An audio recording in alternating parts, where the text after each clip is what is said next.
મોરબીમાં વૃક્ષો વાવોને પર્યાવરણ બચાવો માનસર ગામે વૃક્ષારોપણ કાર્યક્રમ યોજાય તો સમગ્ર વાત કરીએ તો પરિશ્રમ ઔષધિ વનના માધ્યમથી ઉછેર થનારું માંડરસ ગામ 185 ઔષધિ વન બનાવવા જઈ રહ્યું છે, જેમાં સાહસિક એવા હિતેશભાઈ મગનભાઈ પાડલિયા પર્યાવરણ પ્રેમી દ્વારા તમામ ખર્ચ આપવામાં આવે છે। મોરબી જિલ્લામાં સતત મોરબી નિવાસીઓને ઔષધિ પ્રત્યે ઝુકાવ ખૂબ જ વધી રહ્યું છે અને આવનારા પેઢીઓ માટે જરૂરી એવા સંસ્કાર, સંસ્કૃતિ અને સ્વાસ્થ્ય એક ઉત્તમ ઉદાહરણ ઔષધિ વન થકી પૂરું પડી રહ્યું છે। માનસર ગામના યુવાનો વડીલોએ મુખ્ય ભૂમિકામાં ભાગ ભજવે છે। માનસર ગામમાં સરપંચ અને ગામના આગેવાનો મોટી સંખ્યામાં ઉપસ્થિત રહ્યા હતા અને વૃક્ષારોપણ કરવામાં આવ્યું હતું। છે કેસરી ગુજરાતી સાથે શ્રીકાંત પટેલ, મોરબી।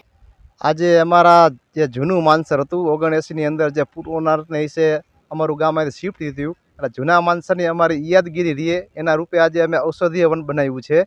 એ પરિશ્રમ આશ્રમના સહયોગથી અને એમના દાતા શ્રી હિતેશભાઈ પાડલિયા છે એને અમને ઔષધીય વૃક્ષના 46 વૃક્ષ આપ્યા, 46 જાતની એટલા વૃક્ષ આપ્યા છે અને મનરેગા શાખા મોરબીનો પણ અમને આમાં પૂરો સપોર્ટ છે।